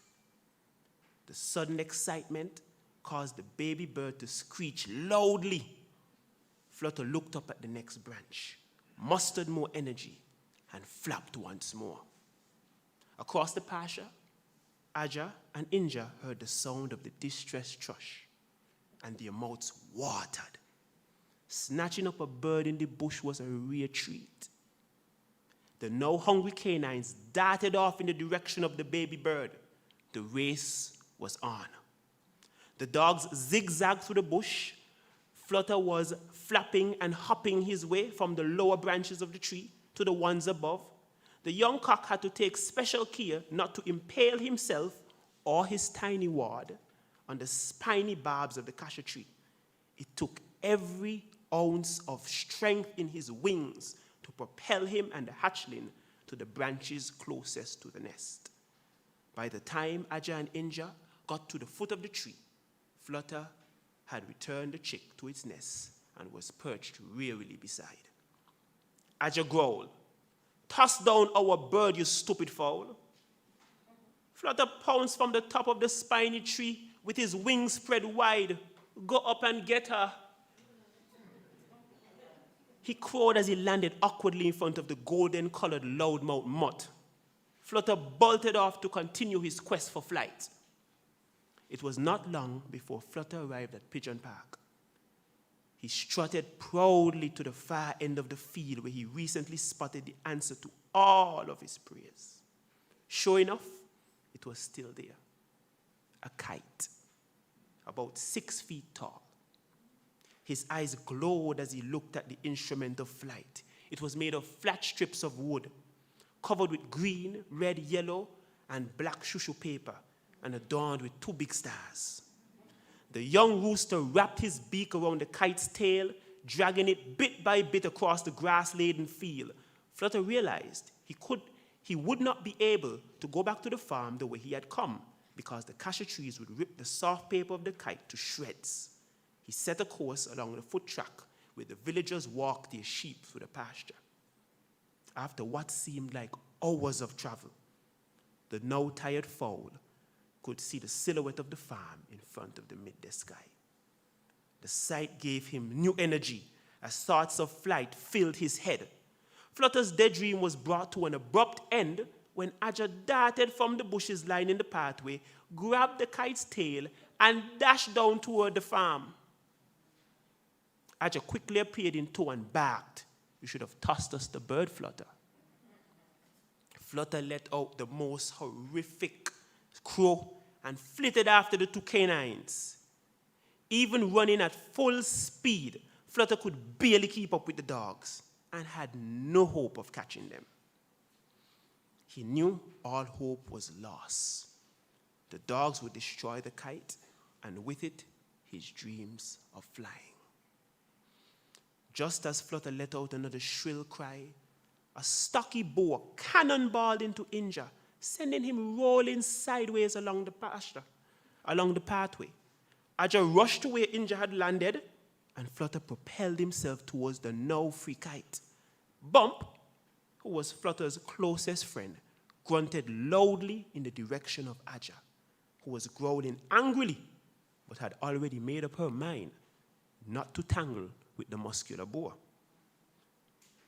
Inja gathered his wits, and without so much as a peep, he woozily ran in the direction of the farm, his plans for revenge thwarted. Bump laughed loudly at his triumph. "Thanks, Bump," Flutter crowed. "You're welcome.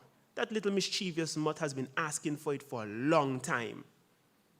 Bump grabbed the kite's tail and signaled for Flutter to hop onto his back, and the 2 friends squealed and cackled gleefully towards the farmyard. When the pig and the cockerel arrived in the farmyard, they immediately began to put their plan that Flutter had explained on the way home into action. Flutter was secured firmly beneath the large kite, and Bump had a reel of nylon string secured between his tusks. The friends were positioned at the farthest end of the farmyard. Flutter yelled, "No!" Bump leaped forward with speed that would have surprised anyone who had seen the pig's short legs and massive build.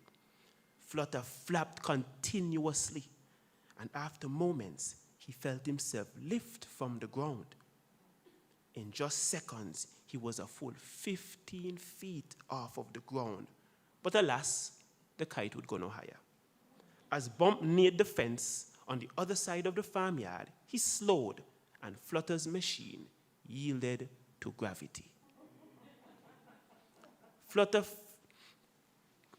When the rooster finally landed, he was ecstatic. Did you see? Did you see, Bump? Bump, ever the optimist, replied, I think we can get you higher than that coconut tree over there.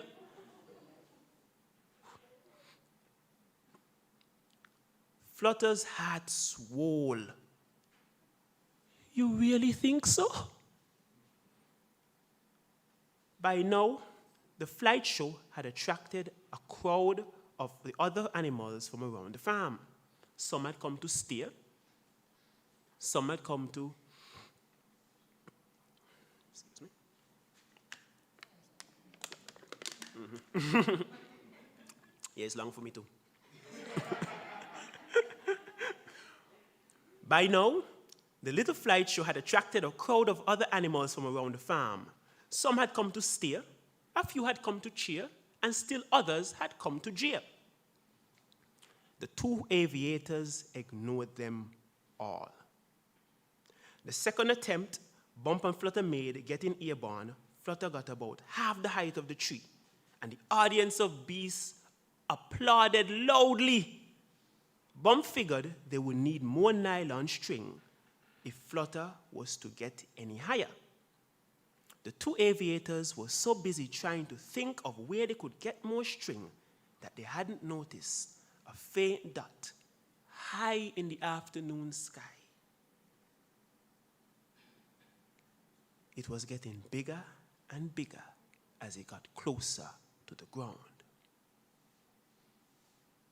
Gliding aloft a blanket of air, 100 feet above the fracas of the farm animals, was a red-tailed hawk, adorned in a spectrum of brown feathers that caused the sun to shimmer off of his back. A majestic bird to behold. The feathers covering his underbody were white, perfectly hiding him amongst the clouds from any stray eye that may gaze upwards. Even at this height, his eyesight was as sharp as a well-focused telescope, and he has spotted his prey. Redtail chanted, little creature, do not fear. Run and skip and laugh with cheer. Never words from old folks here. When chicken merry, hawk is near. With that declaration, Redtail pulled his wings to his side, tipped his hooked beak downward, kicked his talons to the sky, and dove to the ground like a missile. Whoosh! Before any of the farm animals could blink, the enormous hawk had swooped down, wrapped his talons around the back of the young bird, and began his ascent to the sky.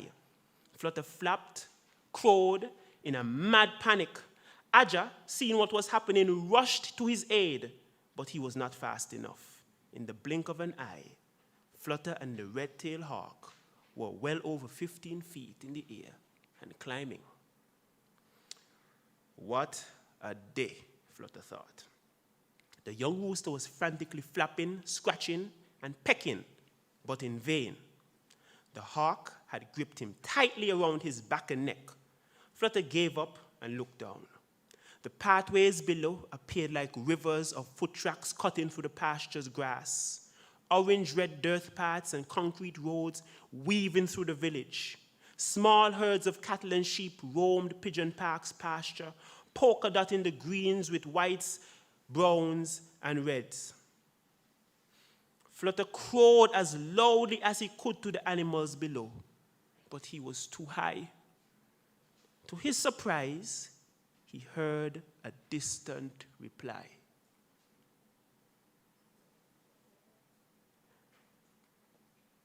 Flying towards the hawk was a small infantry of thrush. Tales of Flutter's heroism earlier in the day had made their way around the bird's community. The agile bird had seen Redtail lift the small rooster from the farm and had been in pursuit ever since.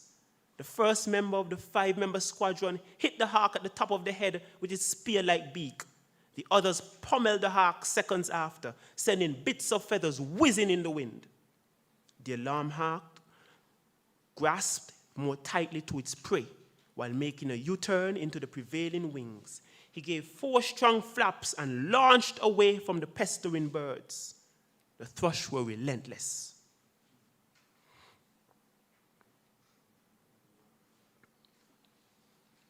They turned as if mounted on tops and sped towards the hawk, who was again flying over the farm. Clack, clack, clack! The hawk's skull rattled with each impact. He had barely shook off the day's feeling when the other 2 birds landed. Clack, clack! Out of the corner of his eye, he could see the first of the 3 birds turning around to make another go. On his own, he could fly higher than they ever could. Redtail made a choice. Flutter suddenly felt weightless, then instantly very heavy. He had gotten so used to the feel of the hawk's talons in his flesh that he had barely noticed that he had been dropped. He felt the rush of the air around him and began to flap. Not his usual frantic flailing, but calm, strong wing strokes. His descent slowed, and he took in the layout of the farm and the movement of the animals, both of which were going closer to him.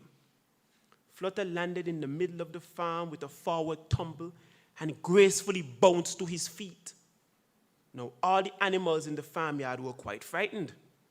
They clucked, mooed, barked, grunted angrily at the hawk in the dusking skies. It was only after the cacophony of the beasts had subsided that they noticed Flutter flailing his wings, scratching frantically in the ground, and laughing hysterically with glee. The farm animals were quite concerned that the shock of the experience had driven Flutter mad. They circled the young rooster, voicing their sympathies for his horrible experience. Flutter finally calmed down and addressed the gathering of livestock. I flew. I flew. I flew, he crowed as he marched chest high towards the hen house.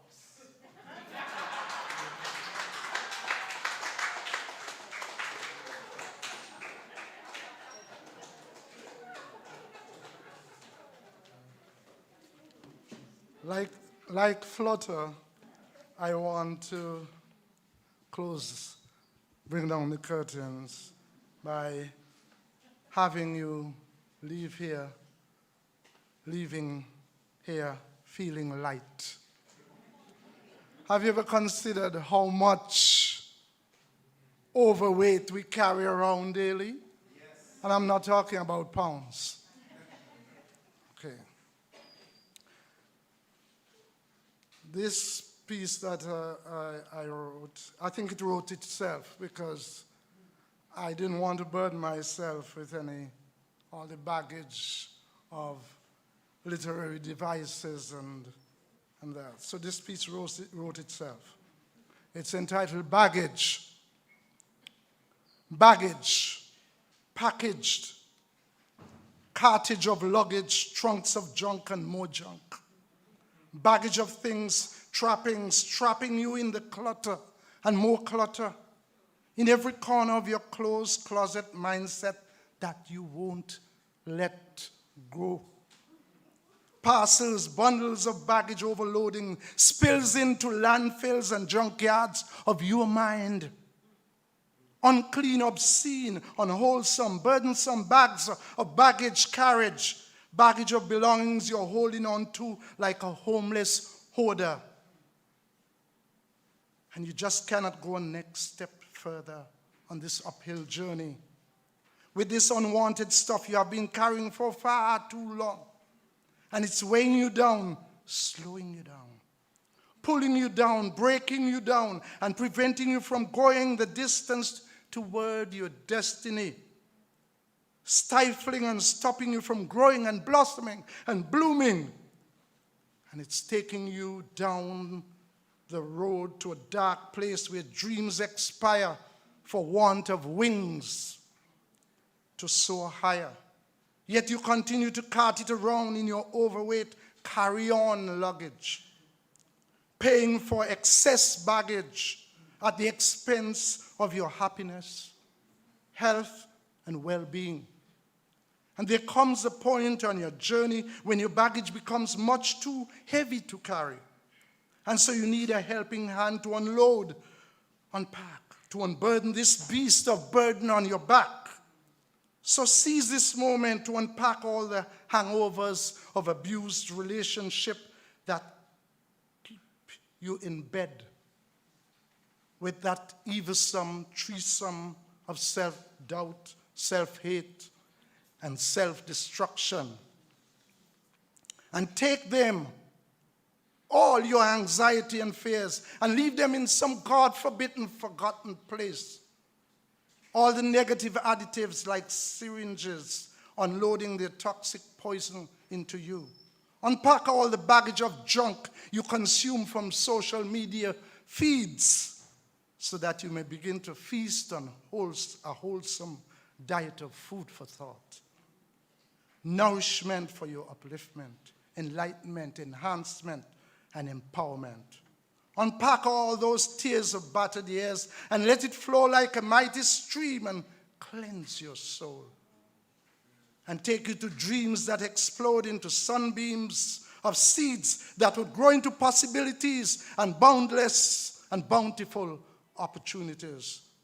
So from this moment on, begin to rewrite your own narrative in that new chapter of a more purposeful life.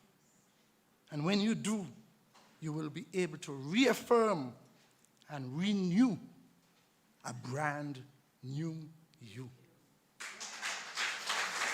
Thank you very much.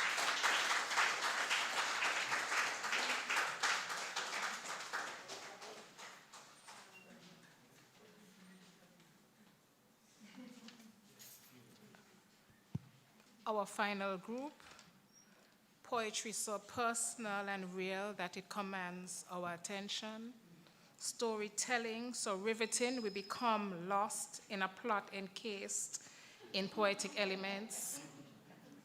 Poetry rivaling pageantry. An evening well spent.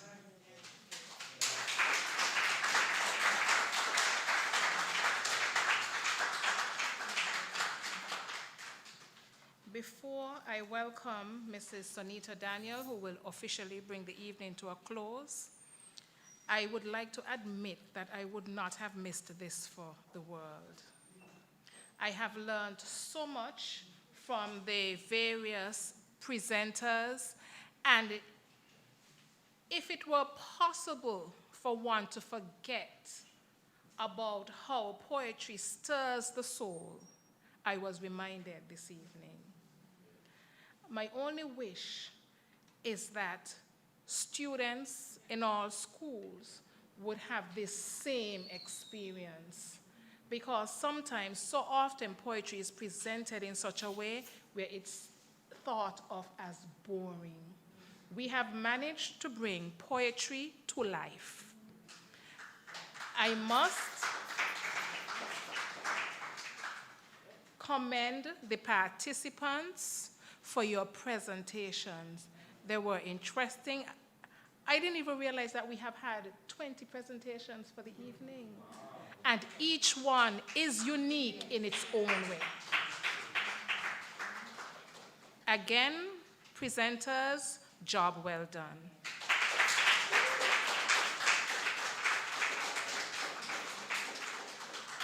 At this time, I am going to welcome, and let's welcome her with a round of applause.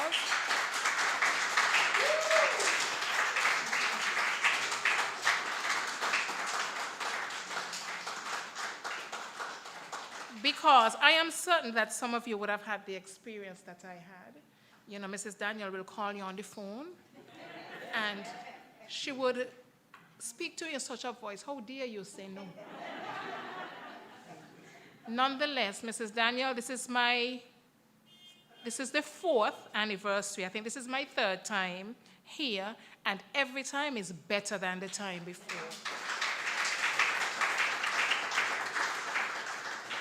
You have managed each time to gather our local poets, and every time we go away, it's like, I wonder what's in store next year. Nonetheless, hats off to you.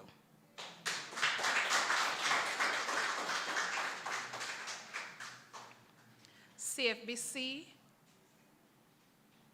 before your presence here, we have not had an activity such as this. And I would like to commend you for embracing, for initiating, for sustaining such an activity. Thank you, Mrs. Daniel.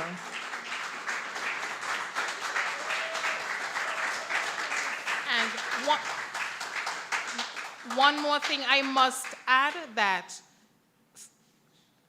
she manages to bring together Kittitians and Nivisians, and together you see what we can produce, okay?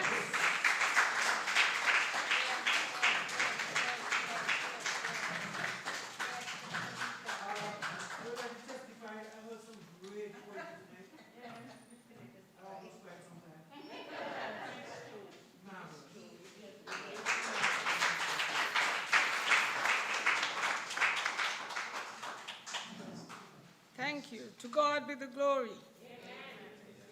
Ladies and gentlemen, we have come to the end of what I would describe as an amazing and remarkable evening of poetry. Before I add a few parting words, permit me to express thanks and appreciation to those who made this veritable feast of poetry possible. On behalf of the Clarence Fitzroy Brand College, I express our sincerest gratitude and deepest appreciation to our esteemed poets. Without you this evening, this poetic feast would not have been possible. I now ask the poets to stand, and let us give them a rousing round of applause.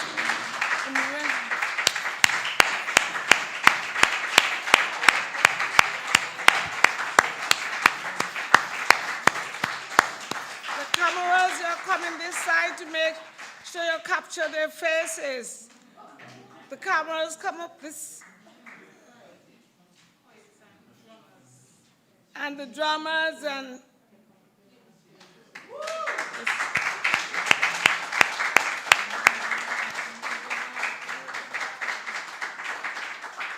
I think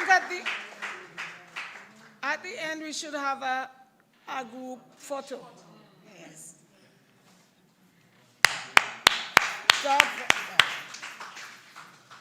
Thank you for making our 4th annual Poetry Circle a reality. To all donors who contributed towards making this event a success, Mr. Vincent Perkins, owner of the Islander Water Sports and Sea Taxi, who for the 4th consecutive year has provided a complimentary charter to facilitate the participation of poets in Nevis. And I dare say, in this national event, the partnership between Islander Water Sports and the Clarence Fitzroy Brand College is a good example of public-private partnership.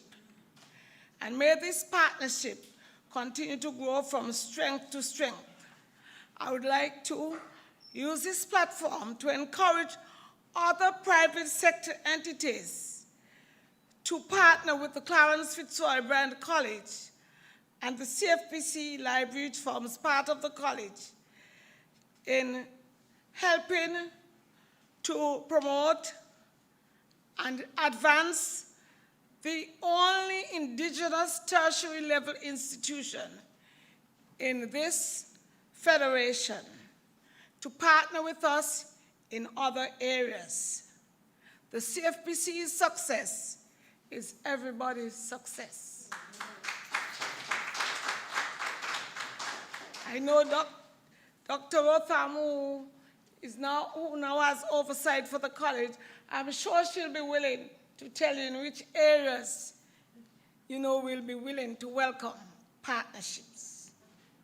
I see Dean Abraham behind there, and I know he already has lots of ideas. Miss Brenda Caesar has created a delectable feast to refresh us at the end of this poetic feast. Thank you, Miss Caesar, from the bottom of my heart for your kind and generous support. We also thank the Clarence Fitzroy Bryan College for its support in the provision of the refreshments. Public Works Department, St. Kitts, included the driver, Mr. Tristan Ramplin, for the provision of ground transportation.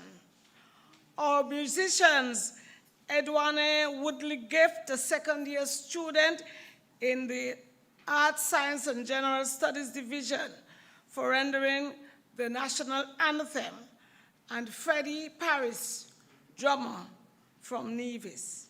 Thank you.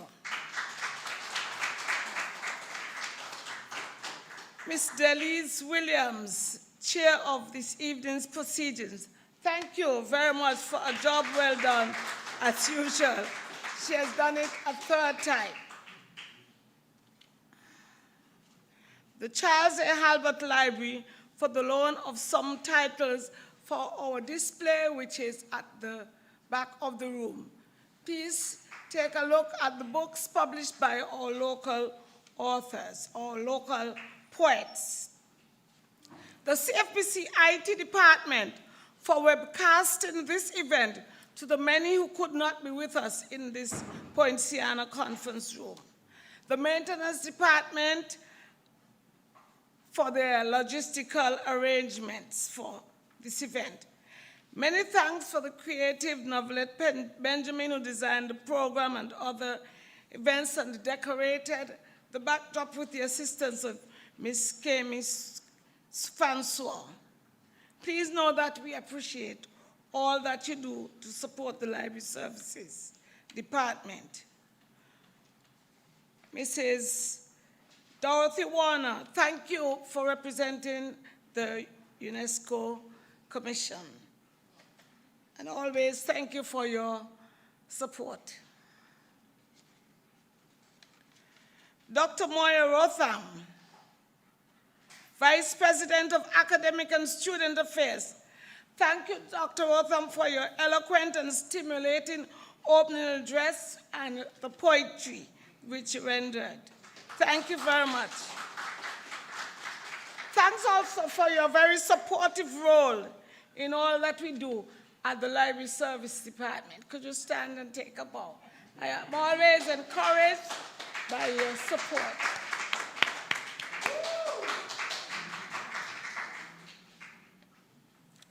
To you, our audience, we thank you for your attendance this evening and for your appreciation which you have thrown for our poets. Thank you very much, and we look forward to your attendance again next year.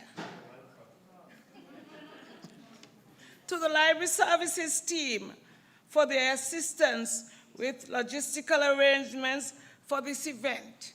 Even though we are having this event here, the library is open, serving our users there. And I want to express our thanks to them because they have all contributed to this event this evening.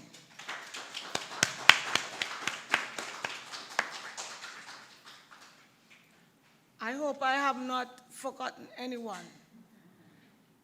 If I've done so, it's not intentional.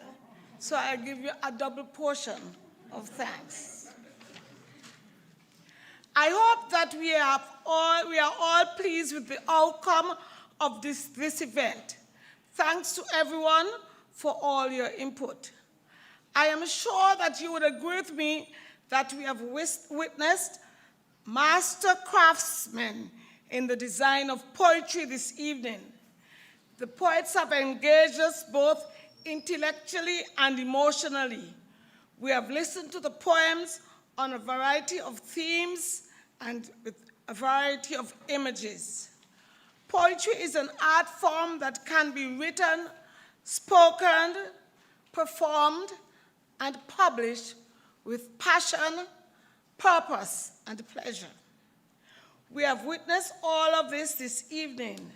We have enjoyed the richness of these poetic compositions. Poetry is important in a literate and literary society such as ours, for it is the ability of a writer to express himself. It is the ability of a writer to express his or her thoughts and aspirations and emotions through flowing words. Let us continue to support our poets, and especially when they publish. Publish is a valuable thing. Let us cherish poetry, and those who take time to compose it, speak it, perform it, and publish it. Performing this evening were CFBC student, staff, faculty, alumni, former faculty, published poets, and others from various professions and well-wishers of the CFBC. Thank you very much. And let us do our best to keep poetry alive in St. Kitts Nevis and the world. I thank you. A pleasant evening to all. Well, before I leave the microphone, let me take this opportunity to invite you to our Authors Forum titled In Celebration of Books on Monday, April 25th, 2022 at 5 p.m. in this Poinciana Conference Room. A warm welcome awaits you. Please pencil it in your diary. Thank you. Safe journey home to one and all. Enjoy the refreshments which have been prepared for you.